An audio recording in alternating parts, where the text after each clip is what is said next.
ਤੇ ਹੁਣ ਸਾਨੂੰ कोई ना कोई बनत बना लैनी चाहिए है। आओ हुण इस तो अगे अब्दुल खां नूं जदों पता लगता है कि मेरा पुत्र नबी बख्श मारिया गया तो हथड़े मार करके रोंदा है। इस तो अगे इतिहास नूं श्रवण करिए।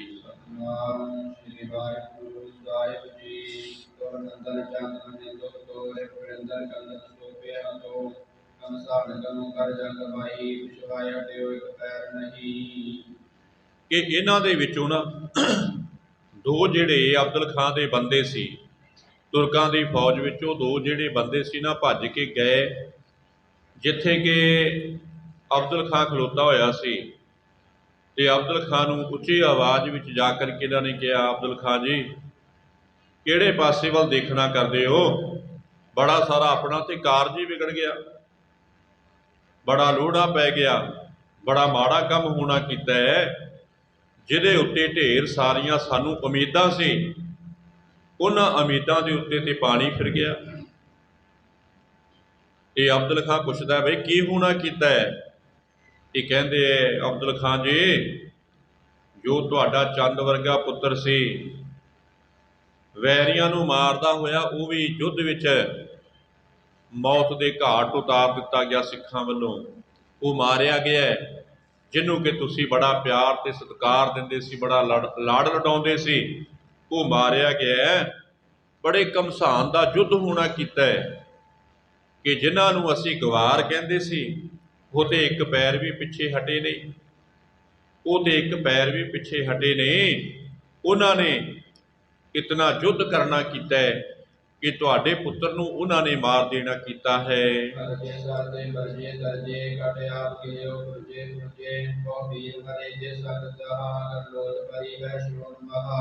कि जिथे ये दसिया ना इहदे पुत्र बारे, उत्थे नाल इहदे पुत्र की सिफत भी करते हैं।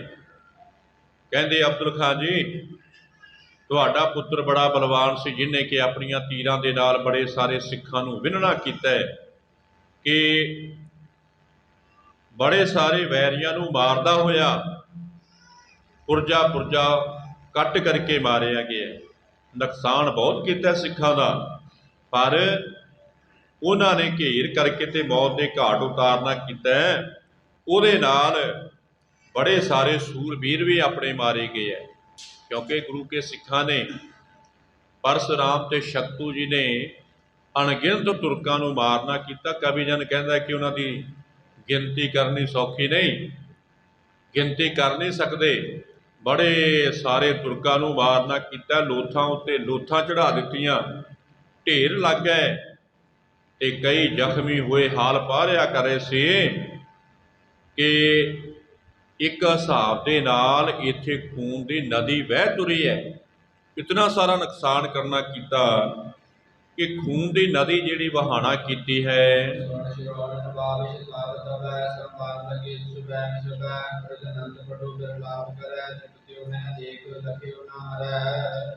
कि नवाब ने जदों अपने पुत्र की खबर मिली है ना, सुनी इन्हें जिवें कि तीर का निशाना इहदे हिरदे उत्ते वजना कीता है, इदा हुण सुन करके ते दुहथड़े मार करके रो पिया, कहन लगा वे नबी बख्श मेरा पुत्र बड़ा प्यारा सी, जिन्हों कि मैं बड़ा सारा लाड़ लडाउंदा सी, अजे ते रज करके उहदे नाल लाड़ लडाना नहीं सी कीते।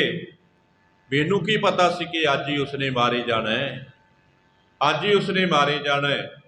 बड़ा दुख मनाया अब्दुल खां ने, ये ढामा मार के रोन लग गया।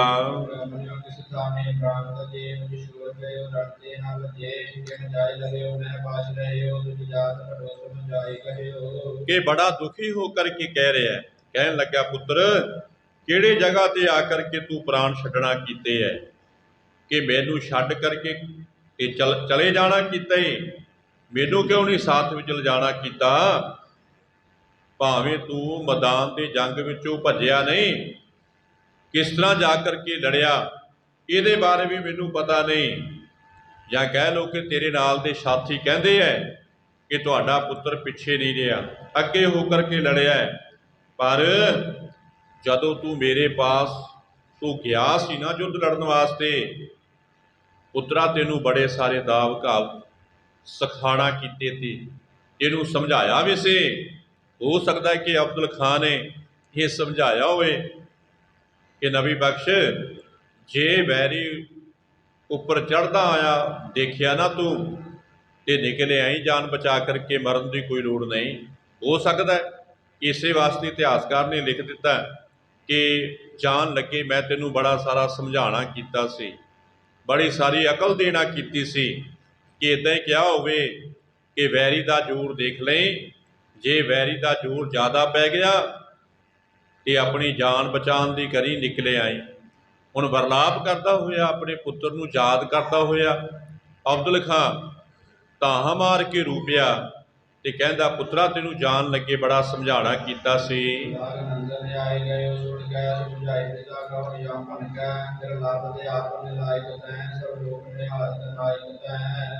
कि इतने चिर नूं ना सुन करके लाग नंद ने आए गए सुन के, जदों हुण ढाहां मार के रो रहा सी अब्दुल खां, ते इहदे छोटे पुत्र करीम बख्श नूं पता लग्या, ये फिर दौड़ करके अपने पुत्र के पास आ गया अपने प्यो के पास पुत्र करीम बख्श, ते हुण अपने पिता नूं समझाउण लग्या। पुत्र कहन लगा, पिता जी युद्ध दे विच रोना नहीं चाहिए, क्योंकि जो हुण तुसीं रोवोगे तो फिर देखण वाले मखौल उडाउणगे।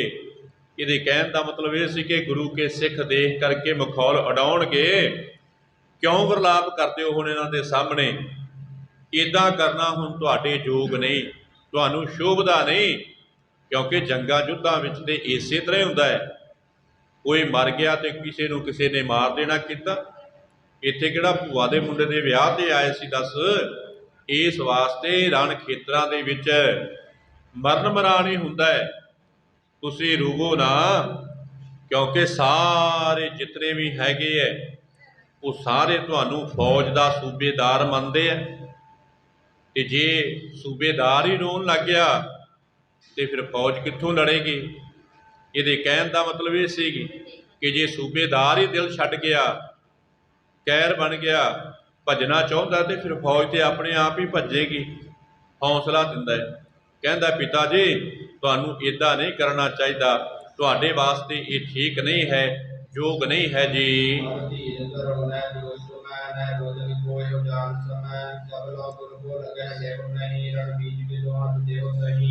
छोटा पुत्र कह रहा सी कि हुण धीरज धारण करो, तुहाडे ये योग की गल नहीं रोना अपने पुत्र नूं, ये गल ठीक नहीं, ये ना ही हुण रोन का समय, क्योंकि लोग कहणगे जदों होर मावां दे पुत्र मरे उदों तो अब्दुल खां रोया नहीं, कि जदों अपना पुत्र मर गया तो इनू पीड़ आई, ये रोन लग गया। इस वास्ते ये काम तुहाडे वास्ते ठीक नहीं पिता जी, तुहानूं रोना ठीक नहीं है, ये रोना तुहाडे वास्ते चंगा नहीं। हुण तुसीं देखियो, जितना चिर मैं सतगुरां नूं पकड़ नहीं ना लैंदा जां उन्हां नूं रण खेतर विच मार नहीं लैंदा, उतना चिर सुख का साह नहीं लेना करांगा, जां मैनूं चैन नहीं आउणा करेगा, क्योंकि इस गुरु तो मैं अपने वड्डे भराता का बदला लेना करांगा।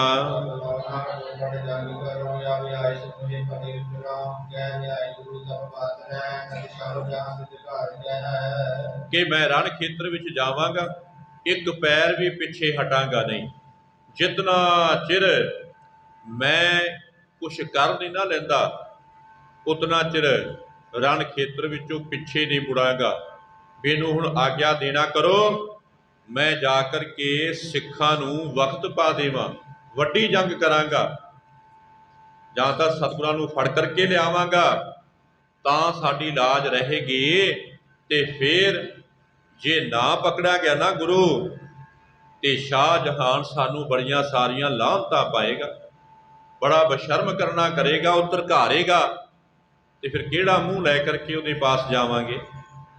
करीम बख्श अपने पिता नूं हुण धरवासा दिंदा होया कह रहा सी कि रोवो ना पिता जी, तुहाडे वास्ते रोना धोना कोई योग नहीं, चंगी गल नहीं, ਧੀਰਜ ਧਾਰਨ ਕਰੋ, ਮੈਨੂੰ ਆਗਿਆ ਦਿਓ ਤੇ ਮੈਂ ਜਾਵਾਂ ਤੇ ਜਾ ਕਰਕੇ ਦੇਖਿਓ ਫਿਰ ਸਿੱਖਾਂ ਦੇ ਨਾਲ ਕਿੱਦਾਂ ਕਰਾਂਗਾ। ਮੈਂ ਇਸ ਗੁਰੂ ਨੂੰ ਪਕੜ ਕਰਕੇ ਨਾ ਲਿਆਇਆ ਤੇ ਮੈਂ ਵੀ ਤੁਹਾਨੂੰ ਇਹ ਕਹਿਣਾ ਕਿ ਮੈਨੂੰ ਆਪਣੀ ਬਲਵਾਨਤਾ ਤੇ ਮਾਣ ਹੈ। ਮੈਨੂੰ ਆਪਣਾ ਤੁਸੀਂ ਪੁੱਤਰ ਜਾਣਨਾ ਕਰਿਓ ਕਿ ਮੈਂ ਆਪਣੇ ਵੱਡੇ ਭਰਾਤਾ ਦਾ ਇਹਦੇ ਤੋਂ ਬਦਲਾ ਲੈ ਕਰਕੇ ਆਵਾਂਗਾ।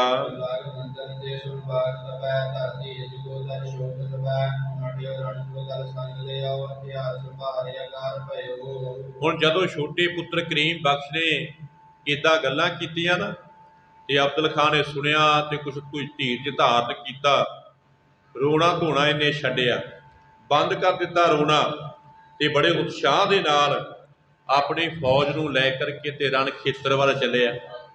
ਜਿੱਧਰ ਹੁਣ ਸਤਿਗੁਰੂ ਜੀ ਮਹਾਰਾਜ ਆਪਣੀਆਂ ਫੌਜਾਂ ਸਮੇਤ ਖਲੋਤੇ ਹੋਏ ਸੀ ਨਾ ਤੇ ਪਿੱਛੇ ਖੜ ਕਰਕੇ ਇਸ ਜੰਗ ਦਾ ਹਾਲ ਜਿਹੜਾ ਦੇਖ ਰਹੇ ਸੀ, ਕਿਉਂਕਿ ਪਰਸ਼ੁਰਾਮ ਤੇ ਭਾਈ ਸ਼ਕਤੂ ਜੀ ਨੇ ਹੱਥ ਜੋੜ ਕੇ ਬੇਨਤੀ ਕੀਤੀ ਸੀ, ਸਤਿਗੁਰੂ ਸਾਡੇ ਹੁੰਦਿਆਂ ਅਜੇ ਤੁਹਾਨੂੰ ਲੜਨ ਦੀ ਲੋੜ ਨਹੀਂ, ਤੁਸੀਂ ਪਿੱਛੇ ਖਲੋ ਕਰਕੇ ਸਾਡੀ ਬਲਵਾਨਤਾ ਦੇ ਜੌਹਰ ਦੇਖਿਓ, ਸਾਡੇ ਸਿਰ ਤੇ ਮਿਹਰ ਭਰਿਆ ਹੱਥ ਰੱਖਿਓ, ਦੇਖਿਓ ਅਸੀਂ ਤੁਰਕਾਂ ਨੂੰ ਕਿੱਦਾਂ ਭਾਜਣਾ ਪਾਉਂਦੇ ਆ, ਇਹਨਾਂ ਸਭ ਨੂੰ ਮਾਰ ਦੇਵਾਂਗੇ, ਲਾਹੌਰ, ਦਿੱਲੀ, ਆਗਰਾ ਸਭ ਪਕੜ ਕਰਕੇ ਤੁਹਾਡੇ ਚਰਨਾਂ ਤੇ ਲਿਆ ਸੁੱਟਾਂਗੇ, ਕਿਰਪਾ ਤੁਹਾਡੀ ਹੋਣੀ ਚਾਹੀਦੀ ਹੈ।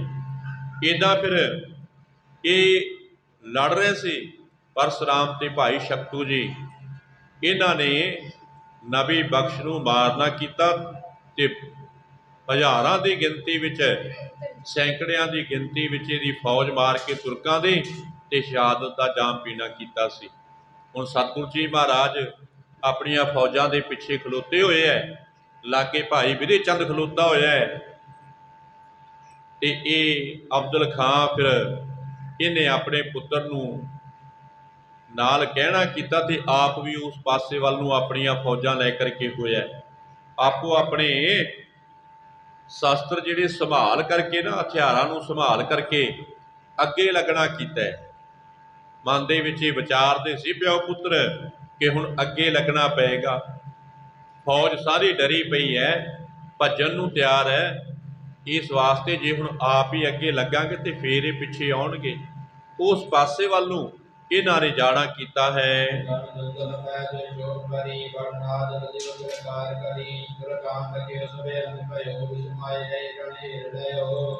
ਨਗਾਰੇ ਤੇ ਡੋਰੇ ਡਗੇ ਜਿਹੜੇ ਉਹ ਮਾਰਨਾ ਕੀਤੇ ਹੈ। ਬੜੇ ਸਾਰੀ ਧੁਨਕਾਰ, ਬੜੀ ਉੱਚੀ ਆਵਾਜ਼ ਜਿਹੜੀ ਇਹ ਪੈਦਾ ਹੋਣਾ ਕੀਤੀ, ਜਿਸ ਨੂੰ ਸੁਣ ਕਰਕੇ ਤੁਰਕਾਂ ਨੇ ਸਮਝ ਲਿਆ ਕਿ ਜੰਗ ਦਾ ਜਿਹੜਾ ਉਹ ਅੰਤ ਹੋ ਗਿਆ ਤੇ ਰਣ ਖੇਤਰ ਨੂੰ ਦੇਖ ਕਰਕੇ ਬੜੇ ਹੈਰਾਨ ਪਰੇਸ਼ਾਨ ਹੋ ਰਹੇ ਸੀ। ਮੂੰਹ ਵਿੱਚ ਉਂਗਲਾਂ ਪਾ ਕਰਕੇ ਤੇ ਸੋਚਣ ਵਾਸਤੇ ਮਜਬੂਰ ਸੀ ਤੁਰਕ। ਹੁਣ ਜਿਤਨੇ ਵੀ ਤੁਰਕ ਫੌਜੀ ਸੀ ਨਾ, ਇਹ ਰਣ ਖੇਤਰ ਦਾ ਹਾਲ ਦੇਖ ਕਰਕੇ ਮਨ ਹੀ ਮਨ ਦੇ ਵਿੱਚ ਸੋਚਾਂ ਵਿੱਚ ਡੁੱਬੇ ਹੋਏ ਸੋਚ ਰਹੇ ਸਨ।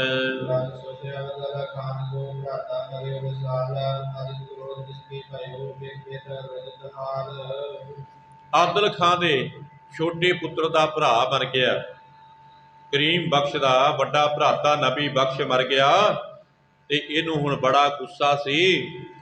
ਆਪਣੇ ਭਰਾ ਦਾ ਇਹ ਬਦਲਾ ਹੁਣ ਸਤਿਗੁਰਾਂ ਤੋਂ ਲੈਣਾ ਚਾਹੁੰਦਾ ਸੀ, ਨੇੜੇ ਤੇੜੇ ਖਲੋਣਾ ਨਹੀਂ ਚਾਹੁੰਦਾ। ਆਪਣੇ ਪਿਤਾ ਨੂੰ ਕਹਿੰਦਾ ਸੀ ਕਿ ਸਤਿਗੁਰਾਂ ਨੂੰ ਜਾਂ ਮਾਰ ਕੇ ਆਵਾਂਗਾ ਜਾਂ ਪਕੜ ਕਰਕੇ ਲਿਆਵਾਂਗਾ। ਇੱਦਾਂ ਫਿਰ ਬੜਾ ਵੱਡਾ ਗੁੱਸਾ ਇਹਨੇ ਕੀਤਾ ਮਨ ਦੇ ਵਿੱਚ ਤੇ ਨਾਲ ਹੀ ਆਪਣੇ ਪਿਤਾ ਨੂੰ ਸਾਹਮਣੇ ਜਦੋਂ ਰੋਂਦਾ ਵੇਖਿਆ ਸੀ, ਇਹ ਵੀ ਸਹਾਰ ਨਹੀਂ ਸਕਿਆ। ਭਾਵੇਂ ਉੱਤੋਂ ਵਾਲੀ ਦੇ ਧੀਰਜ ਤੇ ਦੇ ਰਿਹਾ ਸੀ, ਪਰ ਦੁੱਖ ਇਹਦੇ ਮਨ ਦੇ ਵਿੱਚ ਵੀ ਬੜਾ ਸੀ। ਹੁਣ ਕਰੀਮ ਬਖਸ਼ ਸੋਚਦਾ ਸੀ ਜੇ ਦੋਵੇਂ ਪਿਓ ਪੁੱਤਰ ਰੋਣ ਲੱਗ ਗਏ ਤੇ ਸਾਡੀ ਫੌਜ ਜਿਹੜੀ ਦੌੜ ਜਾਏਗੀ, ਉਹਦੇ ਅੱਗੇ ਭੱਜਣ ਨੂੰ ਤਿਆਰ ਹੈ, ਫਿਰ ਇੱਦਾਂ ਕਰਨਾ ਠੀਕ ਨਹੀਂ। ਦੁੱਖ ਬੜਾ ਮਨ ਦੇ ਵਿੱਚ ਤੇ ਬੜਾ ਗੁੱਸਾ ਇਹਦੇ ਮਨ ਦੇ ਵਿੱਚ ਹੈਗਾ ਹੈ।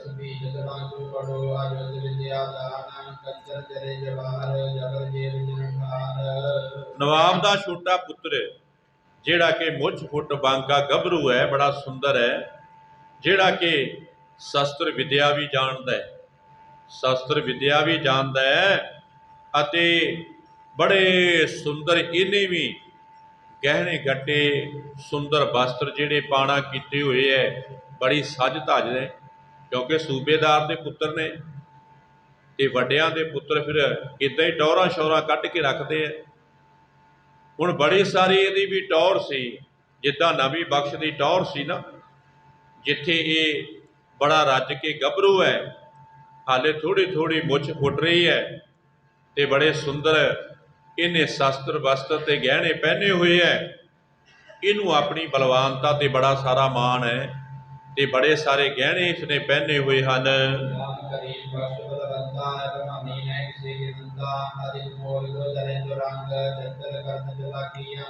कि उसका नाम भाई करीम बख्श है, जिहड़ा कि बड़ा बलवान है, ते इनू अपनी बलवानता ते भी बड़ा सारा मान है।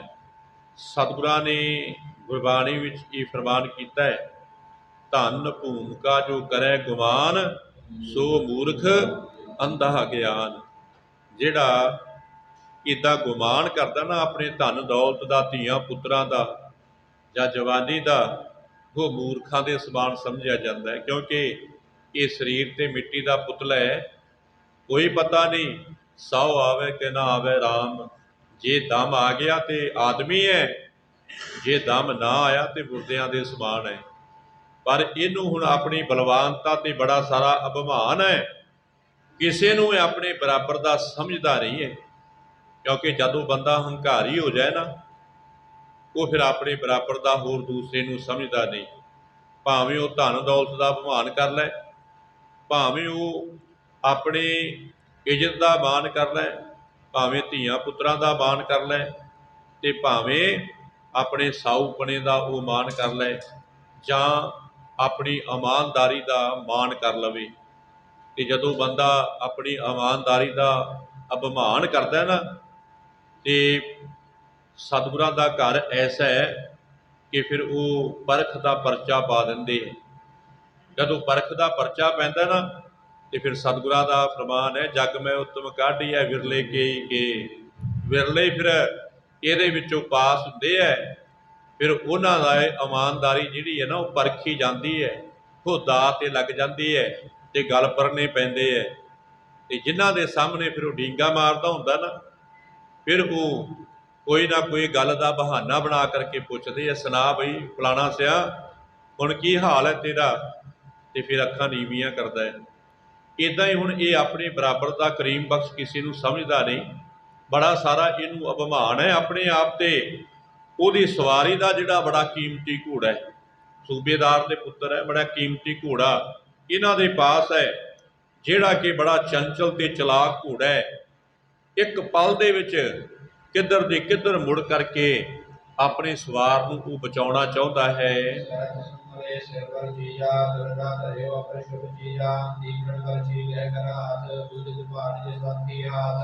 एक हुण इहदे उत्ते जवानी है, ते दूसरी इहने अपने सिर के उत्ते शमले वाली पग जिहड़ी वो बन्नी हुई है।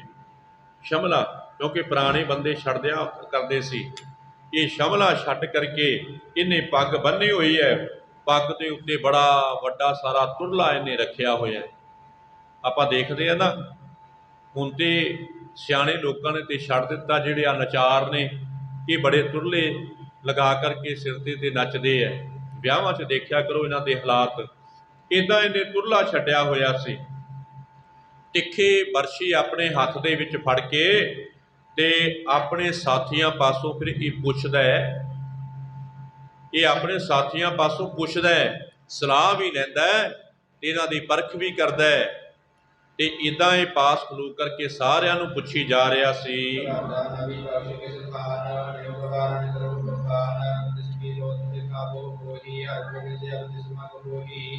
ਜਿਹੜੇ ਹੁਣ ਸੁਨੇਹਾ ਲੈ ਕੇ ਆਏ ਸੀ ਨਾ, ਉਹਨਾਂ ਨੂੰ ਬੜੇ ਗੁੱਸੇ ਵਿੱਚ ਹੋ ਕਰਕੇ ਪੁੱਛਦਾ ਹੈ, ਕਹਿਣ ਲੱਗਾ ਬਈ ਨਬੀ ਬਖਸ਼ ਨੂੰ ਗਵਾਰਾਂ ਨੇ ਕਿਹੜੀ ਜਗ੍ਹਾ ਤੇ ਮਾਰਿਆ ਸੀ, ਦੱਸੋ ਭਲਾ ਕਿਹੜੀ ਜਗ੍ਹਾ ਤੇ ਮੇਰੇ ਭਰਾ ਦੀ ਲੋਥ ਪਈ ਹੋਈ ਹੈ। ਹੁਣ ਮੇਰੇ ਨਾਲ ਚੱਲ ਕਰਕੇ ਮੇਰੇ ਭਰਾ ਦੀ ਮੈਨੂੰ ਇੱਕ ਵਾਰ ਲੋਥ ਵਿਖਾਣਾ ਕਰੋ, ਕਿ ਮੈਨੂੰ ਉਹਦਾ ਛੋਟਾ ਭਰਾ ਨਾ ਜਾਣਿਓ, जे मैं हर गोबिंद नूं उसे रस्ते ही ना भेजना कीता ते मैं भी अब्दुल खां दा पुत्र नहीं। ਡੀਂਗ मारना कीती इहने, ਡੀਂਗਾ मारदा है। हुण जवानी है, बलवानता है ते बड़ा सारा इनू फकर है अपनी डोलियां ते अपने नाल दे साथियां नूं, तुरकां नूं पुछी जा रहा सी, दसो किहड़ी जगह ते गवारा ने मारना कीता है। क्योंकि ये तुरक बड़े विगड़े हुए से, ये सिखां नूं उल्टे बोलते सी, जिवें कि अज उल्ट बोलिया जाता है। जिन्हां वास्ते सिखां ने कुर्बानियां कीतियां ना, अज उही भैड़ा बोलते हैं ते असीं उन्हां दे नाल जारियां पालदे हां कि साडा इन्हां दे नाल गठजोड़ है, बई गढ़ तुप है। उन्हां दे नाल असीं गठजोड़ कीते होए है, जिहड़े कि अज सानूं धरकारदे है। बड़े सारे गलत बोलते हैं गुरु के सिखां नूं, ये अतवादी तो बगैर बोलते नहीं। ये सानूं जांच लेना चाहिए, समय नूं विचार लेना चाहिए, समझ लेना चाहिए, नहीं तो हालात इदों भी इनगार देणगे। हुण ये सिखां नूं गवार कहंदे आ कि सिखां दे नाल ते गरीब लोग ने जिन्हां नूं कोई पुछदा नहीं, घरों उन्हां नूं रोटी नहीं मिलती तो रोटी खाण दे मारे गुरु दे पास आ जांदे है। इदां ही अब्दुल खां दा मुंडा बोलदा है, कहंदा दसो मैनूं गवारा ने मेरे भरा नूं कित्थे जे मारना कीता है, एक बारी मैनूं अपने भरा दी लूत दिखाओ, देखियो फिर इस गुरु नूं मैं अपने भरा वाले रस्ते भेजना करांगा।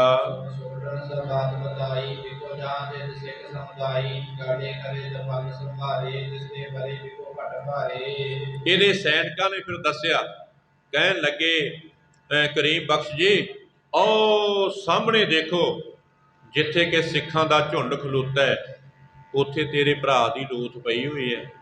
ਉਹ ਸਾਹਮਣੇ ਦੇਖ ਜਿੱਥੇ ਸਿੱਖਾਂ ਦਾ ਝੁੰਡ ਹੈ ਨਾ, ਤੁਸੀਂ ਦੇਖਦੇ ਹੋ ਨਾ ਕਿ ਬੰਦੂਕਾਂ ਦੇ ਨਾਲ ਗੁਰੂ ਕੇ ਪਿਆਰੇ ਲੈਸ ਹੈ, ਤਲਵਾਰਾਂ ਦੇ ਨਾਲ ਲੈਸ ਨੇ, ਤੀਰਾਂ ਦੇ ਨਾਲ ਲੈਸ ਨੇ। ਉਹ ਜਿੱਥੇ ਤੁਸੀਂ ਭਾਰੀ ਸੂਰਮੇ ਖੜੇ ਦੇਖਦੇ ਹੋ, ਉਹਨਾਂ ਦੇ ਵਿਚਾਲੇ ਤੇਰੇ ਭਰਾ ਦੀ ਲੋਥ ਪਈ ਹੋਈ ਹੈ।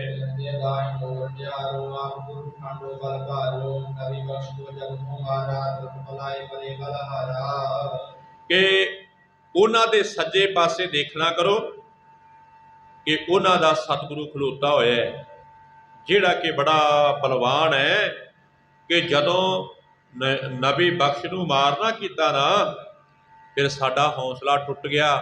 ਅਸੀਂ ਤੇ ਭੱਜਣ ਵਿੱਚ ਹੀ ਠੀਕ ਸਮਝਿਆ ਕਿ ਜੇ ਹੁਣ ਨਬੀ ਬਖਸ਼ ਨੂੰ ਨਹੀਂ ਛੱਡਿਆ ਤੇ ਸਾਨੂੰ ਸਿੱਖ ਕਿੱਥੇ ਛੱਡਣਗੇ, ਸਾਨੂੰ ਮੌਤ ਦੇ ਘਾਟ ਉਤਾਰ ਦੇਣਗੇ। ਇਸ ਵਾਸਤੇ ਹੁਣ ਜਾ ਕਰਕੇ ਅਬਦੁਲ ਖਾਨ ਨੂੰ ਇਹ ਸਾਰੀ ਕਹਾਣੀ ਦੱਸਣਾ ਚਾਹੀਦੀ ਹੈ। ਇਹਦੇ ਵਿੱਚ ਅਸੀਂ ਭਲਾ ਸਮਝਣਾ ਕੀਤਾ ਹੈ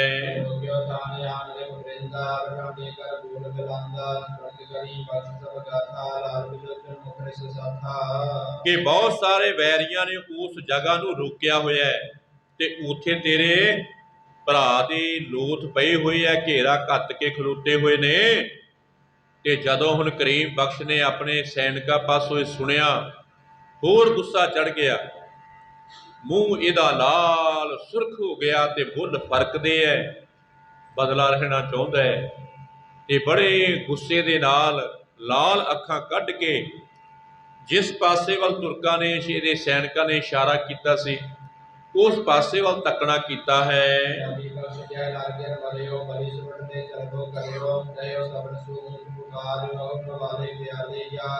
ਹੁਣ ਜਿਸ ਪਾਸੇ ਵੱਲ ਨਬੀ ਬਖਸ਼ ਮਰ ਕੇ ਡਿੱਗਿਆ ਸੀ ਨਾ, ਉਸ ਪਾਸੇ ਆਪਣੇ ਕਹਿੰਦੇ ਕਹਾਉਂਦੇ ਸ਼ਕਤੀਸ਼ਾਲੀ ਸੂਰਮੇ ਲੈ ਕਰਕੇ ਇਹ ਚੱਲਿਆ ਕਿ ਚਲੋ ਵੀ ਅੱਜ ਇਹਨਾਂ ਦੇ ਨਾਲ ਦੋ ਹੱਥ ਕਰਕੇ ਅੱਜ ਹੀ ਜੰਗ ਜਿਹੜਾ ਉਹ ਮੁਕਾ ਦਿੱਤਾ ਜਾਏਗਾ, ਇੱਕ ਪਾਸਾ ਕਰ ਦਿੱਤਾ ਜਾਏਗਾ।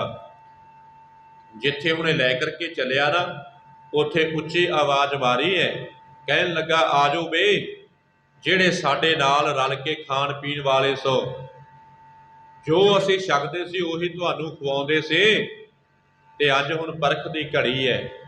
ਜਿਹੜੇ ਸਾਡੇ ਨਾਲ ਦੋਸਤੀ ਰੱਖਦੇ ਸੀ, ਅੱਜ ਆਓ ਸਾਡੇ ਨਾਲ ਨਿਕਲੋ ਤੇ ਚੱਲੀਏ ਸਾਹਮਣੇ ਗੁਰੂ ਦੀਆਂ ਫੌਜਾਂ ਉੱਤੇ ਜਾ ਕੇ ਚੜ੍ਹਾਈ ਕਰੀਏ ਤੇ ਮੇਰੇ ਭਰਾ ਦਾ ਬਦਲਾ ਲੈਣਾ ਕਰੀਏ ਜੀ।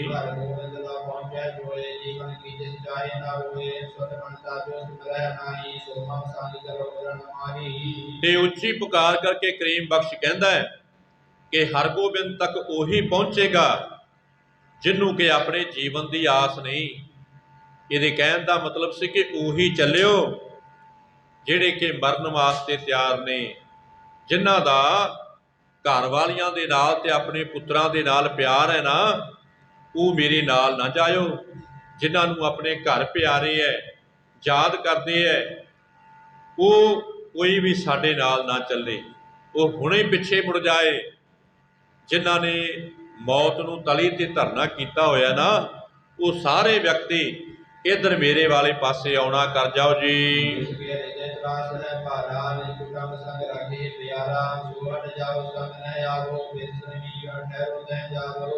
ਕਿ ਜਿਹੜਾ ਡਰਦਾ ਹੈ ਨਾ, ਕਿ ਉਹ ਮੌਤ ਤੋਂ ਡਰਦਾ ਹੈ, ਉਹਨੂੰ ਮਰਨਾ ਚੰਗਾ ਨਹੀਂ ਲੱਗਦਾ ਤੇ ਆਪਣੇ ਪਰਿਵਾਰ ਦੇ ਨਾਲ ਬੜਾ ਸਾਰਾ ਪਿਆਰ ਲੱਗਦਾ ਹੈ, ਉਹ ਪਿੱਛੇ ਹੋ ਜਾਓ ਕਿ ਜਾ ਕਰਕੇ ਜਿੱਥੇ ਮੇਰਾ ਪਿਤਾ ਖਲੋਤਾ ਹੋਇਆ ਨਾ, ਉਹਦੇ ਪਾਸ ਜਾ ਕਰਕੇ ਖਲੋ ਜਾਓ। ਕਿਸੇ ਨੂੰ ਨਾਲ ਆਉਣ ਦੀ ਲੋੜ ਨਹੀਂ। ਜਿਹੜਾ ਡਰਾਕਲ ਹੈ ਨਾ, ਜਿਹੜਾ ਮੌਤ ਤੋਂ ਡਰਦਾ ਹੈ, ਉਹ ਹੁਣੇ ਪਿੱਛੇ ਚਲੇ ਜਾਓ।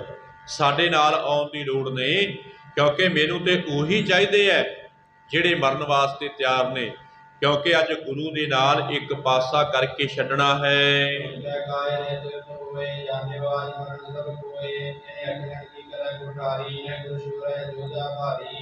ਹੁਣ ਜਦੋਂ ਇਹਨੇ ਏਦਾਂ ਲਲਕਾਰ ਕਰਕੇ ਕਿਹਾ, ਜਿਹੜੇ ਕੈਰ ਸੀ ਨਾ, ਉਹ ਸੁਣ ਕੇ ਇੱਧਰ ਉੱਧਰ ਹੋ ਗਏ। ਉਹਨਾਂ ਨੂੰ ਪਤਾ ਸੀ ਕਿ ਅੱਜ ਸਾਰਿਆਂ ਦੀ ਮੌਤ ਹੋ ਜਾਣੀ ਹੈ। ਉਹਨਾਂ ਨੂੰ ਪਤਾ ਸੀ, ਕਿਉਂਕਿ ਲੜੇ ਸੀ ਨਾ ਸਾਹਮਣੇ ਆ ਕਰਕੇ, ਤੇ ਸਿੱਖਾਂ ਦੇ ਹੱਥ ਦੇਖਣਾ ਕੀਤੇ ਸੀ। ਉਹ ਜਾਂਚ ਗਏ ਕਿ ਅੱਜ ਕੋਈ ਨਹੀਂ ਬਚੇਗਾ, ਸਭ ਮਰ ਜਾਣਗੇ। ਧੰਨ ਸ੍ਰੀ ਗੁਰੂ ਹਰਗੋਬਿੰਦ ਜੀ ਮਹਾਰਾਜ ਤੇ ਸ਼ਕਤੀਸ਼ਾਲੀ ਯੋਧੇ ਹੈ, ਬਲਵਾਨ ਹੈ ਕਿ ਕਿਸੇ ਨੂੰ ਛੱਡਣਗੇ ਨਹੀਂ। ਅੱਜ ਉਹ ਸਾਰੇ ਤੁਰਕਾਂ ਨੂੰ ਮਾਰ ਕੇ ਵੱਡੇ ਵੱਡੇ ਸਾਡੇ ਸੂਰਮਿਆਂ ਨੂੰ ਵੀ ਛੱਡਣਗੇ ਨਹੀਂ, ਹੱਥ ਖੜੇ ਕਰਾ ਦੇਣਗੇ। ਸਾਨੂੰ ਪਤਾ ਹੈ ਉਹਨਾਂ ਦੇ ਤੀਰ ਜਦੋਂ ਚੱਲਦੇ ਹੈ, 5-5 6-6 ਤੁਰਕਾਂ ਦੇ ਵਿੱਚੋਂ ਦੀ ਆਰ ਪਾਰ ਹੁੰਦੇ ਜਾਂਦੇ ਹੈ ਤੇ ਧਰਤੀ ਤੇ ਲਟਾਉਂਦੇ ਜਾਂਦੇ ਹਨ।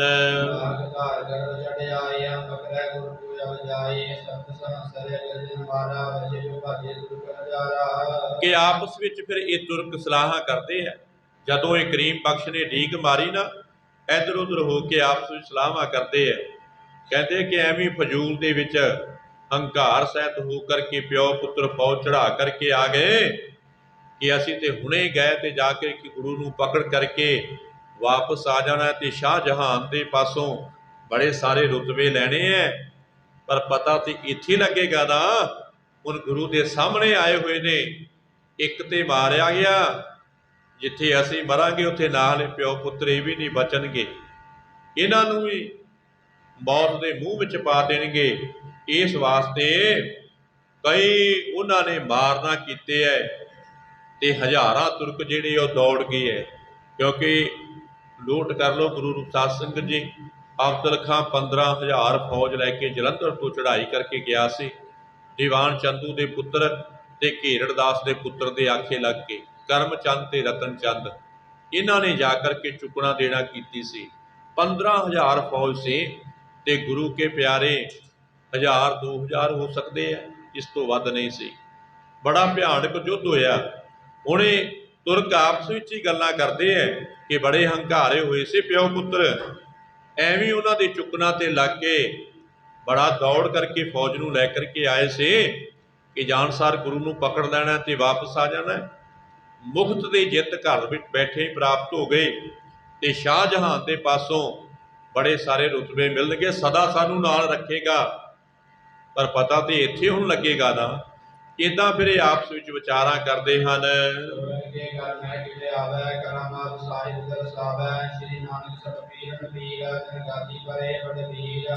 ਤੇ ਕਹਿੰਦੇ ਹੈ ਗੁਰੂ ਸਾਹਿਬਾਨ ਕਦੀ ਵੀ ਇਹਨਾਂ ਦੇ ਹੱਥ ਵਿੱਚ ਨਹੀਂ ਆਉਣਗੇ। ਉਹਨਾਂ ਦੇ ਪਾਸ ਬੜੀਆਂ ਸਾਰੀਆਂ ਸ਼ਕਤੀਆਂ ਨੇ, ਕਿਉਂਕਿ ਉਹ ਧੰਨ ਸ੍ਰੀ ਗੁਰੂ ਨਾਨਕ ਦੇਵ ਜੀ ਮਹਾਰਾਜ ਦੀ ਗੱਦੀ ਦੇ 6ਵੇਂ ਵਾਰਸ ਨੇ। ਉਹ ਪੀਰਾਂ ਦੇ ਪੀਰ ਨੇ ਅਤੇ ਉਸ ਗੱਦੀ ਤੇ ਵੱਡੇ ਤੋਂ ਵੱਡੇ ਸੂਰਬੀਰ ਬੈਠੇ ਹੈ। ਬੜੇ ਬਲਵਾਨ ਯੋਧੇ ਨੇ, ਰਿਸ਼ਟ ਪੁਸ਼ਟ ਸਰੀਰ ਹੈ, ਸ਼ਕਤੀਆਂ ਦੇ, ਮਹਾਨ ਸ਼ਕਤੀਆਂ ਦੇ ਮਾਲਕ ਨੇ। ਇਹ ਸਾਡੇ ਉੱਥੇ ਵਾਹ ਕੀ ਚੱਲ ਸਕੇਗੀ। ਜਿਹੜੇ ਗੁਰੂ ਨੂੰ ਇਹ ਪਕੜਨਾ ਚਾਹੁੰਦੇ ਐ ਉਹਦੇ ਨੇੜੇ ਵੀ ਨਹੀਂ ਜਾ ਸਕਦੇ। ਜਿਹਦੇ ਕਿ ਤੀਰ ਕਾਲੇ ਨਾਗ ਵਾਂਗ ਸ਼ੂਕਦੇ ਆਉਂਦੇ ਐ ਤੇ 5-5 6-6 ਫੌਜੀਆਂ ਦੇ ਵਿੱਚੋਂ ਦੀ ਆਰ ਪਾਰ ਹੁੰਦੇ ਜਾਂਦੇ ਐ, ਉਹ ਕਦੇ ਵੀ ਇਹਨਾਂ ਦੇ ਹੱਥ ਆਉਣਗੇ ਨਹੀਂ।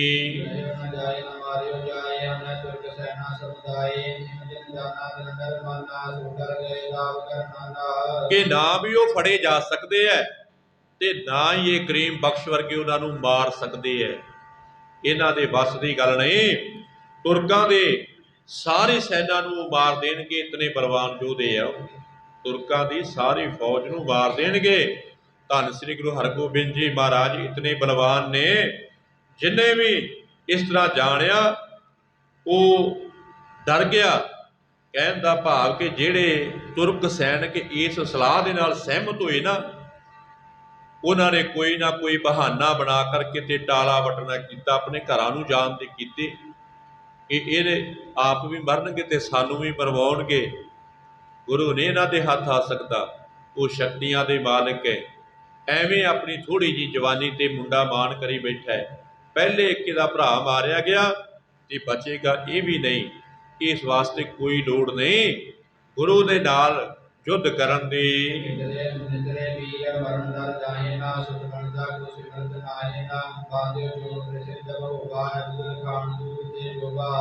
ਕਿ ਉਹੀ ਸੂਰਬੀਰ ਨਿੱਤਰਦੇ ਹੈ ਜਿਨ੍ਹਾਂ ਨੂੰ ਕਿ ਮਰਨ ਦਾ ਡਰ ਨਹੀਂ ਹੁੰਦਾ ਤੇ ਨਾ ਹੀ ਉਹਨਾਂ ਨੂੰ ਆਪਣੇ ਪੁੱਤਰ ਤੇ ਪਤਨੀ ਤੇ ਨਾ ਹੀ ਘਰ ਯਾਦ ਆਉਂਦੇ ਹੈ। ਜਿਨ੍ਹਾਂ ਦੇ ਹਿਰਦੇ ਦੇ ਵਿੱਚ ਇਹ ਚੀਜ਼ਾਂ ਦੀ ਯਾਦ ਨਹੀਂ ਨਾ, ਮੋਹ ਨਹੀਂ ਰੱਖਦੇ, ਉਹੀ ਹੁਣ ਜਾਂਦੇ ਹੈ। ਕਰੀਮ ਬਖਸ਼ ਨੇ ਫਿਰ ਆਪਣੇ ਸੂਰਬੀਰਾਂ ਦਾ ਜਿਹੜਾ ਟੋਲਾ ਬਣਾਇਆ ਸੀ ਨਾ, ਉਹ ਹੁਣ ਅਬਦੁਲ ਖਾਂ ਦੇ ਦੂਰ ਤੋਂ ਦੇਖਣਾ ਕੀਤਾ ਹੈ। ਹੁਣ ਜਿਹੜਾ ਕਰੀਮ ਬਖਸ਼ ਨੇ ਟੋਲਾ ਬਣਾਇਆ, ਅਬਦੁਲ ਖਾਂ ਪਿੱਛੇ ਖਲੋਤਾ ਹੋਇਆ, ਉਹਨੇ ਫਿਰ ਇਹ ਟੋਲੇ ਨੂੰ ਦੇਖਣਾ ਕੀਤਾ ਹੈ ਤੇ ਦੇਖ ਕਰਕੇ ਪਛਤਾਉਂਦਾ ਹੈ ਮਨ ਦੇ ਵਿੱਚ ਕਿ ਇੱਕ ਤੇ ਮਰ ਗਿਆ, ਹੁਣ ਦੂਜੇ ਨੂੰ ਤੇ ਸੰਭਾਲ ਲਵਾਂ, ਅੰਸ ਵੰਸ ਤੇ ਮੇਰੀ ਰਹਿ ਜਾਏ, ਕਿਉਂਕਿ ਬਚੇਗਾ ਇਹ ਵੀ ਨਹੀਂ। ਜੇ ਯੁੱਧ ਵਿੱਚ ਜਾਏਗਾ ਨਾ, ਹੁਣ ਜਾਣ ਦਾ ਅਬਦੁਲ ਖਾਂ ਵੀ ਪਹਿਲੋਂ ਹੀ ਸੀ ਕਿ ਬਚਣਾ ਕਰੀਮ ਬਖਸ਼ ਨੇ ਵੀ ਨਹੀਂ। ਜੇ ਸਿਆਣਾ ਬਣ ਜਾਏ, ਮੇਰੇ ਆਖੇ ਲੱਗ ਜਾਏ ਪੁੱਤਰ ਤੇ ਵਾਪਸ ਆ ਜਾਏ। ਇਦਾਂ ਹੁਣ ਇਹ ਦੇਖੀ ਜਾ ਰਿਹਾ ਸੀ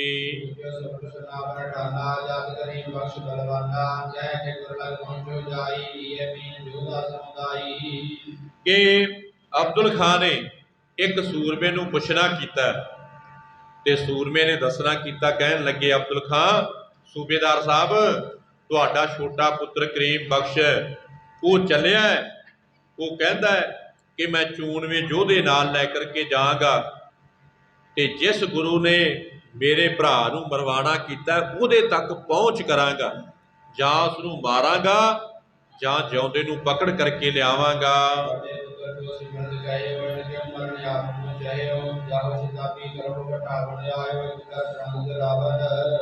ਕਿ ਜਦੋਂ ਹੁਣ ਅਬਦੁਲ ਖਾਂ ਨੂੰ ਇੱਦਾਂ ਕਿਹਾ ਨਾ ਇੱਕ ਤੁਰਕ ਨੇ ਕਿ ਹੁਣ ਤੁਹਾਡਾ ਛੋਟਾ ਪੁੱਤਰ ਚੱਲਿਆ ਲੜਨ ਵਾਸਤੇ, ਤੇ ਅਬਦੁਲ ਖਾਨ ਕਹਿਣ ਲੱਗਾ ਬਈ ਸਮਝਾਓ ਇਹਨੂੰ, ਅੱਗੇ ਮੇਰਾ ਵੱਡਾ ਪੁੱਤਰ ਮਰ ਗਿਆ, ਹੁਣ ਇਹ ਕਿਉਂ ਮਰਨਾ ਚਾਹੁੰਦਾ ਹੈ। ਕਦੇ ਵਾਸਤੇ ਗੁਰੂ ਦੇ ਸੈਨਿਕ ਇਹਨੂੰ ਛੱਡਣਗੇ ਨਹੀਂ। ਜਲਦੀ ਜਾ ਕੇ ਇਹਨੂੰ ਹਟਾਣਾ ਕਰੋ ਕਿ ਤੁਹਾਡਾ ਪਿਤਾ ਕਹਿੰਦਾ ਕਿ ਚੰਗੀ ਗੱਲ ਇਹ ਹੈ ਕਰੀਮ ਬਖਸ਼ ਕੇ ਵਾਪਸ ਮੁੜਿਆ ਵਾਪਸ, ਨਹੀਂ ਤੇ ਤੂੰ ਵੀ ਯੁੱਧ ਵਿੱਚ ਮਾਰਿਆ ਜਾਏਗਾ।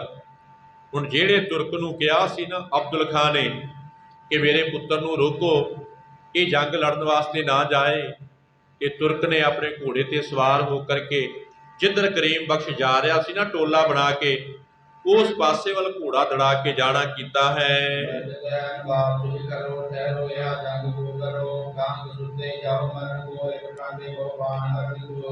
ਘੋੜਾ ਭਜਾ ਕੇ ਕਰੀਮ ਬਖਸ਼ ਦੇ ਲਾਗੇ ਗਿਆ ਤੇ ਜਾ ਕਰਕੇ ਕਹਿਣਾ ਕੀਤਾ, ਕਰੀਮ ਬਖਸ਼ ਜੀ ਤੁਹਾਡੇ ਪਿਤਾ ਜੀ ਨੇ ਕਹਿਣਾ ਕੀਤਾ ਕਿ ਤੁਸੀਂ ਠਹਿਰੋ, ਜੰਗ ਨਾ ਕਰਿਓ, ਹਾਲੇ ਜੰਗ ਨਾ ਕਰਿਓ, ਵਾਪਸ ਆਉਣਾ ਕਰੋ, ਕਿਉਂਕਿ ਕਿੱਥੇ ਉਲਟਾ ਮਰਨ ਵਾਸਤੇ ਤੂੰ ਚੱਲਿਆ, ਬਹੁਤ ਦੁਸ਼ਮਣ ਸਾਹਮਣੇ ਤੈਨੂੰ ਮਾਰਨ ਵਾਸਤੇ ਖਲੋਤੇ ਹੋਏ ਐ।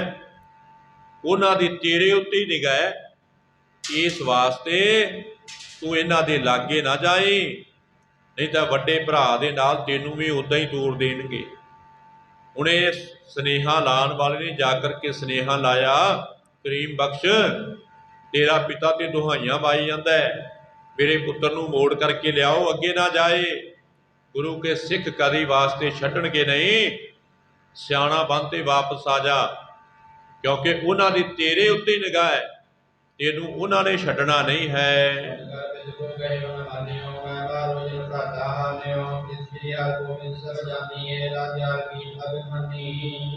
ਕਿ ਜਦੋਂ ਕਰੀਮ ਬਖਸ਼ ਨੇ ਇਹ ਸੁਨੇਹਾ ਸੁਣਿਆ, ਇਹਨੇ ਨਾ ਕਰ ਦਿੱਤੀ, ਮੰਨਿਆ ਨਹੀਂ ਆਪਣੇ ਪਿਤਾ ਦਾ ਹੁਕਮ, ਆਪਣੇ ਪਿਤਾ ਦੀ ਗੱਲ ਨੂੰ ਮੰਨਣਾ ਨਹੀਂ ਕੀਤਾ, ਨਾ ਕਰ ਦਿੱਤੇ।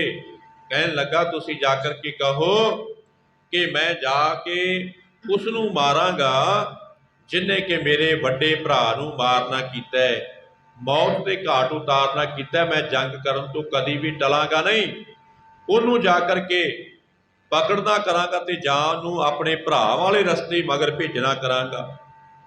ਹੁਣ ਜਦੋਂ ਇਹਨੇ ਇੱਦਾਂ ਕਿਹਾ ਨਾ, ਧੰਨ ਸ੍ਰੀ ਗੁਰੂ ਹਰਗੋਬਿੰਦ ਜੀ ਮਹਾਰਾਜ ਸਾਹਮਣੇ ਖਲੋਤੇ ਹੋਏ ਦੇਖ ਰਹੇ ਹੈ। ਘਟ ਘਟ ਕੇ ਅੰਤਰ ਕੇ ਜਾਨ ਤੇ ਭਲੇ ਬੁਰੇ ਕੀ ਪੀਰ ਪਛਾਨਤ ਜਾਨੀ ਜਾਨ। ਸਤਿਗੁਰੂ ਜੀ ਜਾਣਦੇ ਸੀ ਕਿ ਕਰੀਮ ਬਖਸ਼ ਕਿੱਡੇ ਵੱਡੇ ਹੰਕਾਰ ਦੇ ਵਿੱਚ ਚੜ੍ਹ ਕਰਕੇ ਸਵਾਰ ਹੋ ਕਰਕੇ ਆ ਰਿਹਾ ਹੈ। ਸਤਿਗੁਰੂ ਜੀ ਮਹਾਰਾਜ ਜਾਣ ਗਏ ਕਿ ਬੜਾ ਵੱਡਾ ਘੁਮੰਡ ਧਾਰ ਕਰਕੇ ਇਸਨੇ ਹੱਲਾ ਤਿਆਰ ਕੀਤਾ ਤੇ ਹੁਣ ਇੱਦਾਂ ਦੀਆਂ ਇਹ ਗੱਲਾਂ ਕਰਦਾ ਹੈ। ਉਧਰ ਹੁਣ ਜਾਨੀ ਜਾਣ ਸਤਿਗੁਰੂ ਜੀ ਮਹਾਰਾਜ ਵੀ ਜਾਂਚ ਗਏ ਹੈ ਕਿ ਉਹ ਸਾਹਮਣੇ ਅਬਦੁਲ ਖਾਨ ਦਾ ਪੁੱਤਰ ਜਿਹੜਾ ਉਹ ਫੌਜ ਲੈ ਕਰਕੇ ਆ ਰਿਹਾ ਹੈ ਤੇ ਬੜਾ ਸਾਰਾ ਉਸਨੇ ਹੰਕਾਰ ਧਾਰਨ ਕੀਤਾ ਹੋਇਆ ਹੈ। ਜਿਵੇਂ ਕਰਮਚੰਦ ਆਪਣੇ ਪਿਓ ਦਾ ਬਦਲਾ ਲੈਣ ਆਇਆ ਸੀ ਨਾ, ਉੱਦਾਂ ਹੁਣ ਇਹ ਵੀ ਆਪਣੇ ਭਰਾ ਦਾ ਬਦਲਾ ਲੈਣ ਵਾਸਤੇ ਆ ਰਿਹਾ ਹੈ।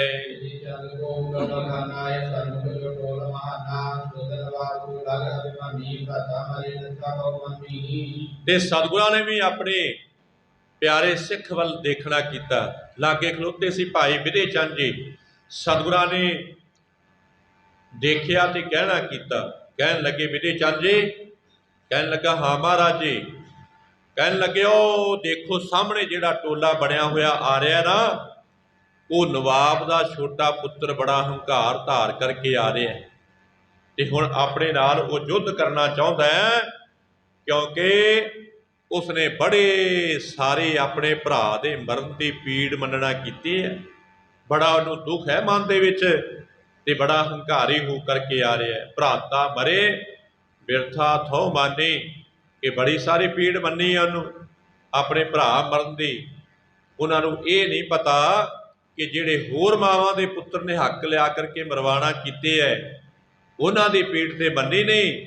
ਹੁਣ ਜਦੋਂ ਆਪਣਾ ਭਰਾ ਮਰਿਆ ਤੇ ਫਿਰ ਬੜਾ ਸਾਰਾ ਦੁੱਖ ਲੱਗਿਆ।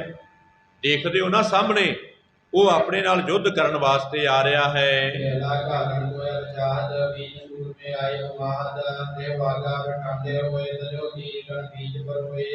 ਕਿ ਹੁਣ ਉਹ ਆਪਣੇ ਉੱਤੇ ਹਮਲਾ ਕਰਨਾ ਚਾਹੁੰਦਾ ਹੈ ਤੇ ਹਮਲਾ ਵੀ ਚੋਣਵੇਂ ਸੂਰਬੀਰ ਨਾਲ ਲੈ ਕਰਕੇ ਆ ਰਿਹਾ ਹੈ, ਕਿਉਂਕਿ ਜਾਨੀ ਜਾਨ ਸਤਿਗੁਰੂ ਜੀ ਮਹਾਰਾਜ ਸਭ ਕੁਝ ਜਾਣ ਗਏ। ਜੋ ਕੁਛ ਇਸ ਨੇ ਬੋਲਿਆ ਸੀ, ਸਤਿਗੁਰੂ ਜੀ ਕਹਿੰਦੇ ਵਿਧੀ ਚੰਦਾ ਸੂਰਬੀਰ ਆਪਣੇ ਵੱਲੋਂ ਚੋਣਵੇਂ ਲੈ ਕੇ ਆ ਰਿਹਾ ਹੈ।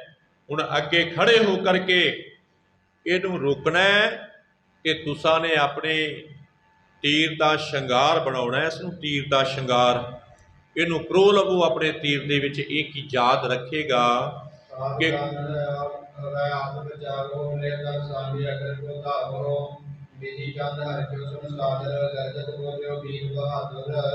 ਕਿ ਤੁਸਾਂ ਨੇ ਸਾਵਧਾਨਤਾ ਵਿੱਚ ਹੋ ਕਰਕੇ ਜੰਗ ਲੜਨੀ ਹੈ ਅਤੇ ਸੈਨਾ ਨੂੰ ਲੈ ਕਰਕੇ ਅੱਗੋਂ ਦੀ ਇਹਦਾ ਸਵਾਗਤ ਕਰਨ ਵਾਸਤੇ ਜਾਓ।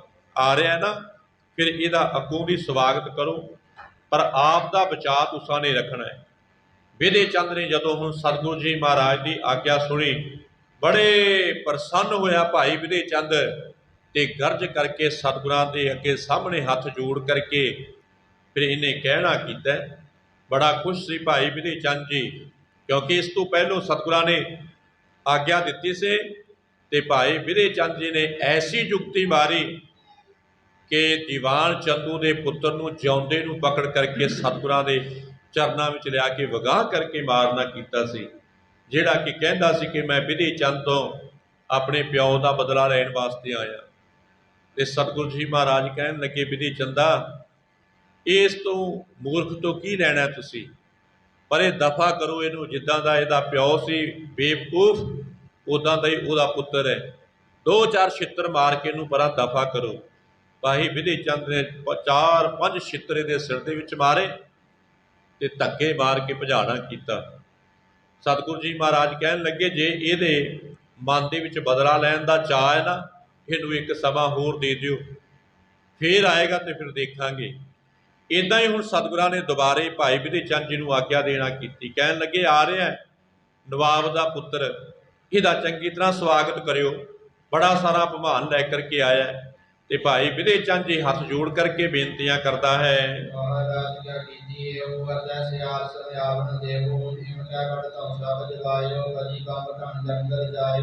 ਹੱਥ ਜੋੜ ਕੇ ਭਾਈ ਵਿਧੀ ਚੰਦ ਜੀ ਕਹਿਣ ਲੱਗੇ ਸਤਿਗੁਰੂ ਜੀ ਮਹਾਰਾਜ, ਇਹ ਕੈਰ ਕੀ ਹੈ, ਇਹਨੂੰ ਆਉਣ ਦਿਓ, ਇਹਨੂੰ ਗਿੱਦੜ ਵਾਂਗ ਮੈਂ ਮਾਰ ਦੇਵਾਂਗਾ, ਦੇਖਿਓ ਕਿੱਦਾਂ ਮਰਦਾ ਇਹ। ਇੱਦਾਂ ਕਹਿ ਕਰਕੇ ਭਾਈ ਵਿਧੀ ਚੰਦ ਨੇ ਨਗਾਰਚੀ ਨੂੰ ਨਗਾਰੇ ਤੇ ਚੋਟ ਲਗਾਉਣ ਵਾਸਤੇ ਕਿਹਾ, ਤੇ ਨਗਾਰਚੀ ਨੇ ਫਿਰ ਚੋਟ ਲਗਾਉਣਾ ਕੀਤੇ। ਫਿਰ ਧੌਂਸਿਆਂ ਦੀ ਆਵਾਜ਼ ਆਉਣਾ ਕੀਤੀ, ਜਿਵੇਂ ਕਿ ਬੜਾ ਭਿਆਨਕ ਬੱਦਲ ਸਾਉਣ ਭਾਦਰੋਂ ਦੇ ਮਹੀਨੇ ਵਿੱਚ ਗੱਜਦਾ ਹੈ ਨਾ, ਤੇ ਬਦਲੀ ਲਿਸ਼ਕਦੀ ਹੈ। ਇੱਦਾਂ ਫਿਰ ਇਹ ਗੱਜਿਆ ਤੇ ਭਾਈ ਵਿਧੀ ਚੰਦ ਦੇ ਹੱਥਾਂ ਵਿੱਚ ਜਿਹੜੀਆਂ ਤਲਵਾਰਾਂ ਨੇ, ਨਾਲ ਸੈਨਿਕ ਨੇ, ਇਹ ਬਿਜਲੀ ਵਾਂਗ ਲਿਸ਼ਕਦੀ ਹੈ। ਤੇ ਸਤਿਗੁਰੂ ਜੀ ਮਹਾਰਾਜ ਨੇ ਆਪਣੀ ਕਿਰਪਾ ਦ੍ਰਿਸ਼ਟੀ ਛੱਡ ਕੇ ਭਾਈ ਵਿਧੀ ਚੰਦ ਤੇ ਇਸ ਪਾਸੇ ਵੱਲ ਨੂੰ ਇਸ਼ਾਰਾ ਕਰਕੇ ਭੇਜਣਾ ਕੀਤਾ ਹੈ।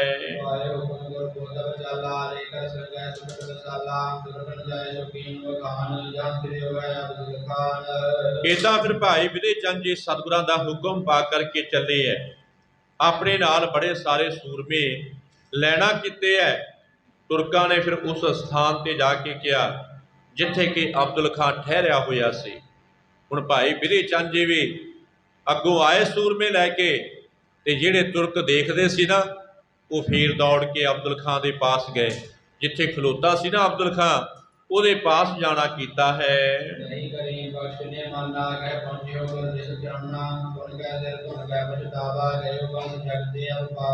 ਕਿ ਇਹਨਾਂ ਨੇ ਫੇਰ ਕਹਿਣਾ ਕੀਤਾ, ਕਹਿਣ ਲੱਗੇ, ਅਬਦੁਲ ਖਾਂ ਜੀ ਸੂਬੇਦਾਰ ਸਾਹਿਬ, ਤੁਹਾਡਾ ਪੁੱਤਰ ਕਰੀਮ ਬਖਸ਼ ਮੰਨਦਾ ਨਹੀਂ। ਉਹ ਕਹਿੰਦਾ ਕਿ ਮੈਂ ਉੱਥੇ ਜਾਵਾਂਗਾ ਜਿੱਥੇ ਕਿ ਗੁਰੂ ਆਪ ਖਲੋਤਾ ਹੋਇਆ ਹੈ, ਉੱਥੇ ਜਾਵਾਂਗਾ। ਤੇ ਜਦੋਂ ਹੁਣ ਤੁਰਕਾਂ ਨੇ ਇਹ ਕਿਹਾ ਨਾ, ਤੇ ਅਬਦੁਲ ਖਾਂ ਨੇ ਸਿਰ ਹਿਲਾਣਾ ਕੀਤਾ। ਸਿਰ ਹਿਲਾ ਕਰਕੇ ਤੇ ਬੜਾ ਪਛਤਾਵਾ ਕਰਨਾ ਕੀਤਾ। ਹੁਣ ਸਮਝ ਗਿਆ ਅਬਦੁਲ ਖਾਂ ਕਿ ਅੱਜ ਮੇਰਾ ਨਾਮ ਨਿਸ਼ਾਨ ਦੁਨੀਆ ਤੋਂ ਮਿਟ ਜਾਏਗਾ, ਮੇਰੀ ਅੰਸ ਬੰਸ ਕੋਈ ਰਹੇਗੀ ਨਹੀਂ। ਕਿਉਂਕਿ ਇੱਕ ਤੇ ਮਾਰਿਆ ਗਿਆ ਸੀ, ਦੂਜੇ ਨੂੰ ਸਮਝਾਇਆ, ਮੁੜਿਆ ਪੁੱਤਰ ਵਾਪਸ, ਬਚੇਗਾ ਨਹੀਂ। ਪਰ ਅੜੀ ਕਰਕੇ ਜਾ ਰਿਹਾ ਹੈ, ਬਚੇਗਾ ਨਹੀਂ। ਇਸ ਵਾਸਤੇ ਮੇਰੀ ਅੰਸ ਬੰਸ ਦਾ ਨਾਮ ਨਿਸ਼ਾਨ ਅੱਜ ਮਿਟ ਜਾਏਗਾ। ਬੜਾ ਹੌਕਾ ਇਹਨੇ ਲੈਣਾ ਕੀਤਾ ਹੈ, ਤੇ ਨੈਣਾ ਦੇ ਵਿੱਚ ਨੀਰ ਹੈ ਅਬਦੁਲ ਖਾਂ ਦੇ, ਰੋਂਦਾ ਹੈ। ਪਤਾ ਸੀ ਕਿ ਬਚੇਗਾ ਕਰੀਮ ਬਖਸ਼ ਵੀ ਨਹੀਂ ਬਚੇਗਾ। ਬੜਾ ਇਹਨੇ ਸਿਰ ਹਿਲਾ ਕੇ ਪਛਤਾਵਾ ਕੀਤਾ ਹੈ।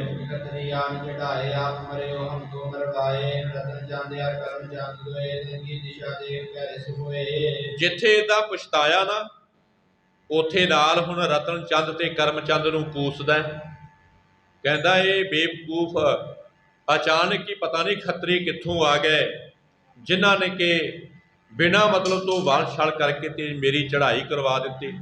ਬੜੀਆਂ ਸਾਰੀਆਂ ਡੀਂਗਾਂ ਮਾਰੀਆਂ ਇਹਨਾਂ ਨੇ, ਕੁਝ ਦਾ ਕੁਝ ਦੱਸ ਕਰਕੇ ਤੇ ਚੜ੍ਹਾਈ ਕਰਵਾਉਣਾ ਕੀਤੀ ਹੈ। ਇਹ ਮੂਰਖ ਬੰਦੇ ਆਪ ਤੇ ਮਰੇ ਸੀ, ਨਾਲ ਮੈਨੂੰ ਵੀ ਅੱਜ ਮਾਰ ਦਿੱਤਾ, ਨਾਲ ਅੱਜ ਮੈਨੂੰ ਵੀ ਮਰਵਾ ਦਿੱਤਾ। ਕਿਉਂਕਿ ਮੈਂ ਜਿਉਂਦਾ ਵਿੱਚ ਕਿੱਥੇ ਰਹਾਂਗਾ, ਦੋਨੋਂ ਪੁੱਤਰ ਮਾਰੇ ਜਾਣਗੇ। ਜੇ ਮੈਂ ਬਚ ਵੀ ਗਿਆ ਤੇ ਮੈਂ ਮਰਿਆਂ ਦੇ ਸਮਾਨ ਆ। ਇਸ ਵਾਸਤੇ ਰਤਨ ਚੰਦ ਤੇ ਕਰਮ ਚੰਦ ਵੱਲ ਨਾ ਫੇਰ ਇੱਦਾਂ ਸੋਚ ਕਰਕੇ ਤੇ ਬੜੇ ਗੁੱਸੇ ਵਿੱਚ ਹੋ ਕਰਕੇ ਇਹਨਾਂ ਨੂੰ ਆਪਣੇ ਪਾਸ ਸੱਦਿਆ।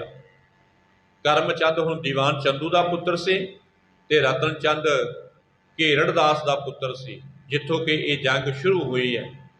इन्हों ने जाकर के चुकना दे के अब्दुल खान को जलंधर तो लिया किया सतगुरां की चढ़ाई करवा के, क्योंकि उस वक्त सतगुरु जी महाराज ते किला उसार रहे थे।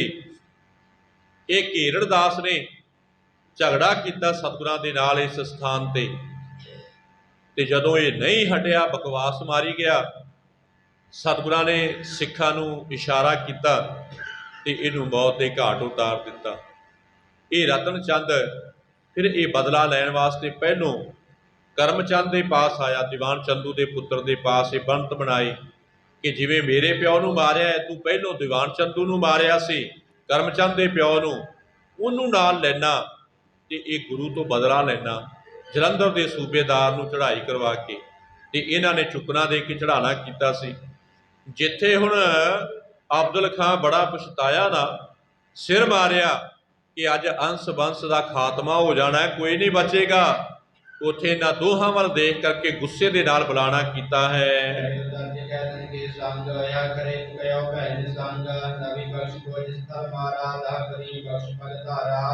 बड़ा खिज करके इन्हां नूं कहन लगा, वो करी अपने करमचंद ते रतन चंद इत्थे किवें निश्चिंत होकर के खलोते हो? पहलों मेरा वड्डा पुत्र इस युद्ध दे विच सिखां ने मार दिता है, ते हुण धक्के दे नाल छोटा पुत्र भी जिहड़ा है उन्हें जा करके रण खेतर दे विच पैर धरना कीता है। ते तुसीं दसो इत्थे खलोते की करदे हो? दसो भूआ दे मुंडे दे विआह ते आए हो? मैनू चुकना दे करके तुसां ने इत्थे लिया करके मरवाना कीता है, ते चलो हुण मेरे पुत्र दे नाल उहदे पास रहियो ते उहदे नाल होकर के जंग लड़ना करियो।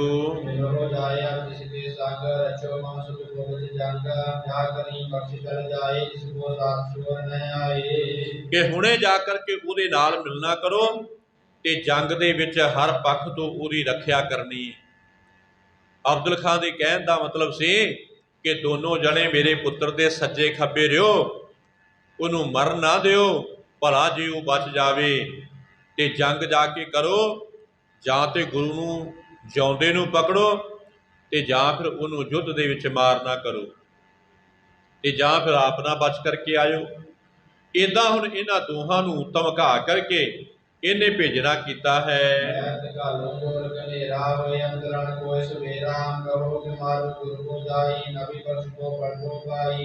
ते कहन लगा कि तुसी मेरे पुत्र दे नाल जाओ, साथी बनो, मैं इधर उधर जोर लगा करके ते अज युद्ध का अंत कर देवांगा।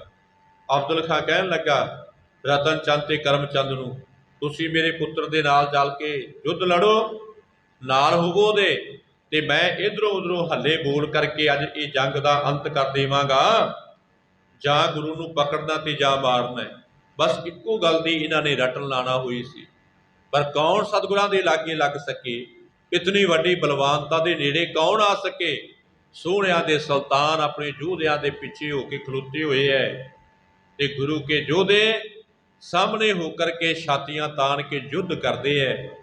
हुण इतने मार देना कीते सी ਜਿਹੜੇ ਆਪਣੇ ਆਪ ਨੂੰ ਕਹਿੰਦੇ ਘਵਾਉਂਦੇ ਵੀ ਜਾ ਰਹੇ ਸੀ ਨਾ ਕਰੀਮ ਬਖਸ਼ ਦੇ ਨਾਲ। ਕਵੀ ਜਨ ਕਹਿੰਦਾ ਕਿ ਉਹਨਾਂ ਦੇ ਵੀ ਪੈਰ ਥਿਰਕਦੇ ਹੈ, ਪੈਰ ਤੇ ਅੱਗੇ ਨੂੰ ਪੱਟਦੇ ਹੈ ਪਰ ਪਿੱਛੇ ਨੂੰ ਜਾਣਾ ਕਰਦੇ ਹਨ।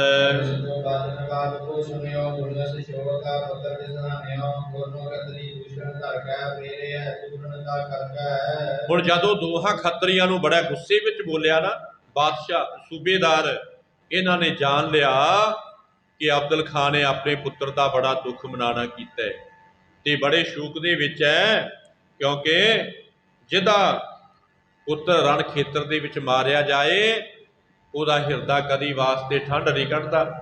इस वास्ते दोहां खत्तरियां ने चुप धारना की है, ते हुण अपने आप अपने हिरदे विच सोचते हैं कि युद्ध लड़ना ही ठीक है, इहदे नालों जे हुण ना गए तो कोई पता नहीं अब्दुल खां ही इत्थे खड़े खड़ोतियां नूं मार देवे कि तुसां ने मेरा इतना नुकसान करवाना कीता है।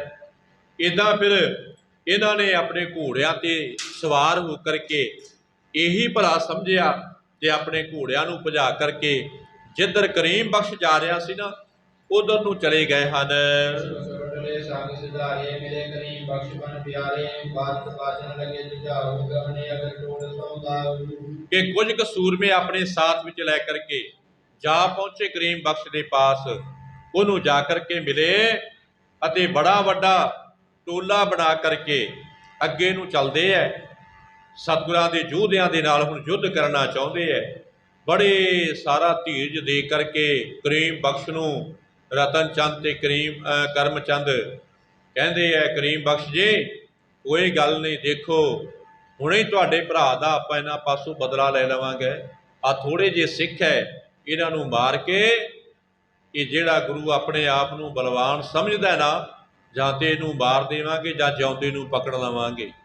ਤੁਸੀਂ ਧੀਰਜ ਧਾਰਨ ਕਰੋ। ਇੱਦਾਂ ਫਿਰ ਟੋਲਾ ਬਣਾ ਕੇ ਅੱਗੇ ਨੂੰ ਜਾਣਾ ਚਾਹੁੰਦੇ ਹਨ।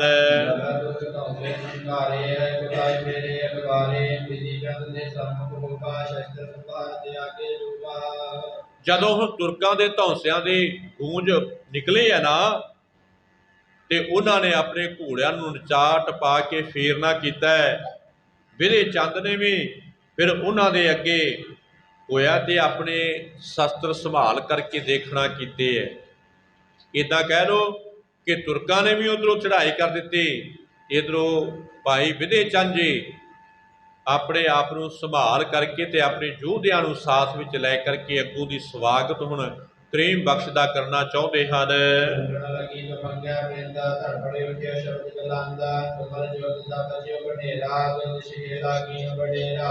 ਇੱਦਾਂ ਫਿਰ ਆਮੋ ਸਾਹਮਣੇ ਹੋ ਗਏ, ਦੋਹਾਂ ਪਾਸਿਆਂ ਤੋਂ ਬੰਦੂਕਾਂ ਚੱਲਦੀਆਂ, ਤੜ ਤੜ ਦੀ ਆਵਾਜ਼ ਆਉਂਦੀ ਹੈ। ਦੋਹਾਂ ਪਾਸਿਆਂ ਤੋਂ ਤੜ ਤੜ ਦੀ ਆਵਾਜ਼ ਉੱਠੀ, ਘਮਸਾਨ ਦਾ ਯੁੱਧ ਮਚ ਗਿਆ ਅਤੇ ਦੋਹਾਂ ਪਾਸਿਆਂ ਤੋਂ ਵੱਡਾ ਹਮਲਾ ਕਰ ਦਿੱਤਾ। ਕਰੀਮ ਬਖਸ਼ ਨੇ ਆਪਣੇ ਯੋਧੇ ਲੈ ਕਰਕੇ ਹਮਲਾ ਕੀਤਾ। ਇੱਧਰੋਂ ਭਾਈ ਵਿਧੇ ਚੰਦ ਨੇ ਵੀ ਆਪਣੇ ਸੂਰਮਿਆਂ ਨੂੰ ਲੈ ਕਰਕੇ ਫਿਰ ਹਮਲਾ ਕਰ ਦਿੱਤਾ। ਬੜਾ ਫਿਰ ਘਮਸਾਨ ਦਾ ਯੁੱਧ ਮਚਣਾ ਕੀਤਾ ਹੈ।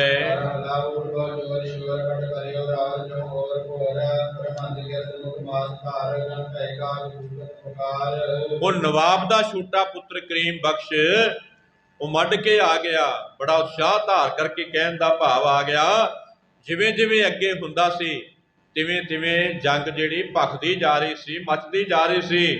ਬੜੇ ਜ਼ੋਰ ਸ਼ੋਰ ਦੇ ਨਾਲ ਹੱਲਾ ਕੀਤਾ, ਚਾਰੇ ਪਾਸੇ ਬੜਾ ਸਾਰਾ ਰੌਲਾ ਮਚ ਗਿਆ ਤੇ ਗਿਰਜਾਂ ਜਿਹੜੀਆਂ ਨਾ ਉਹ ਯੋਧਿਆਂ ਦੇ ਮਾਸ ਮੂੰਹ ਵਿੱਚ ਪਾ ਕਰਕੇ ਉੱਤੇ ਉੱਡਦੀਆਂ ਫਿਰਦੀਆਂ, ਗਿੱਦੜ ਮਾਸ ਖਾਏ ਜਾਂਦੇ ਹੈ, ਕਾਂ ਜਿਹੜੇ ਆ ਨਾ ਉਹ ਨਾਲੇ ਉੱਡਦੇ ਹੈ, ਮਾਸ ਖਾਂਦੇ ਤੇ ਨਾਲੇ ਰੌਲਾ ਪਾਉਂਦੇ ਹੈ। ਇੱਦਾਂ ਹੁਣ ਕਰੀਮ ਬਖਸ਼ ਨੇ ਆ ਕਰਕੇ ਘਮਸਾਨ ਦਾ ਯੁੱਧ ਛੇੜਿਆ ਤੇ ਅੱਗੇ ਹੁਣ ਸਤਿਗੁਰਾਂ ਦਾ ਪਿਆਰਾ ਗੁਰਸਿੱਖ ਹੈ ਭਾਈ ਵਿਧੇ ਚੰਦ, ਉਹ ਆਪਣੇ ਯੋਧਿਆਂ ਨੂੰ ਸਾਥ ਵਿੱਚ ਲੈ ਕਰਕੇ ਫਿਰ ਘਮਸਾਨ ਦਾ ਯੁੱਧ ਕਰ ਰਿਹਾ। ਅੱਜ ਇੱਥੇ ਸਮਾਪਤੀ ਹੈ, ਕੱਲ੍ਹ ਨੂੰ ਫੇਰ ਸਤਿਗੁਰੂ ਜੀ ਕਿਰਪਾ ਕਰਨਗੇ। ਇਸ ਤੋਂ ਅੱਗੇ ਜਿਵੇਂ ਵੀ ਇਸ ਯੁੱਧ ਦਾ ਹਾਲ ਆਏਗਾ, ਜੇ ਸਤਿਗੁਰਾਂ ਦੀ ਕਿਰਪਾ ਹੋਏਗੀ ਤੇ ਕੱਲ੍ਹ ਆਪ ਗੁਰੂ ਕੀਆਂ ਸਿੱਖ ਸੰਗਤਾਂ ਨੂੰ ਇਸ ਤੋਂ ਅੱਗੇ ਪਵਿੱਤਰ ਇਤਿਹਾਸ ਸ਼ਰਵਣ ਕਰਵਾਏ ਜਾਣਗੇ।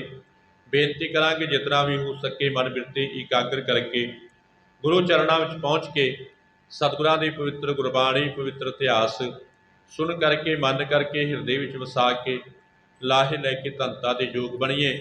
ਸਤਿਗੁਰੂ ਜੀ ਸਮਰੱਥ ਨੇ, ਕਿਰਪਾ ਦੇ ਦਾਤੇ ਆ, ਸਾਡੇ ਸਿਰ 'ਤੇ ਮਿਹਰ ਭਰੇ ਹੱਥ ਰੱਖਣਗੇ। ਸਾਡਾ ਵੀ ਜੀਵਨ ਸਵਰ ਜਾਏਗਾ ਤੇ ਅਸੀਂ ਵੀ ਧੰਨਤਾ ਦੇ ਯੋਗ ਬਣ ਜਾਵਾਂਗੇ। ਕਥਾ ਕਰਦਿਆਂ ਤੋਂ ਬੇਅੰਤ ਭੁੱਲਾਂ ਹੋਈਆਂ ਹੋਣਗੀਆਂ। ਜਿੱਥੇ ਧੰਨ ਸ੍ਰੀ ਗੁਰੂ ਗ੍ਰੰਥ ਸਾਹਿਬ ਜੀ ਮਹਾਰਾਜ ਬਖਸ਼ਿੰਦ ਪਿਤਾ, ਉੱਥੇ ਆਪ ਰੱਬ ਵਰਗੀਆਂ ਗੁਰੂ ਕੀਆਂ ਸਿੱਖ ਸੰਗਤਾਂ ਜੁੜ ਬੈਠੇ ਹੋ। ਕਿਰਪਾ ਕਰਿਓ, ਆਪਣੇ ਦਾਸਾਂ ਦੇ ਸਿਰ 'ਤੇ ਮਿਹਰ ਭਰੇ ਹੱਥ ਰੱਖਿਓ, ਤਾਂ ਕਿ ਤੁਸ਼ ਬੁੱਧੀ ਅਨੁਸਾਰ ਆਪ ਜੀ ਦੇ ਚਰਨਾਂ ਦੀ ਇਤਿਹਾਸਾਂ ਦੀ ਸੇਵਾ ਕਰਕੇ ਧੰਨਤਾ ਦੇ ਯੋਗ ਬਣ ਸਕੀਏ। ਇੰਨੀਆਂ ਬੇਨਤੀਆਂ ਪ੍ਰਵਾਨ ਕਰਨੀਆਂ ਜੀ। ਬੁਲਾਓ ਫਤਿਹ। ਵਾਹਿਗੁਰੂ ਜੀ ਕਾ ਖਾਲਸਾ, ਵਾਹਿਗੁਰੂ ਜੀ ਕੀ ਫਤਿਹ।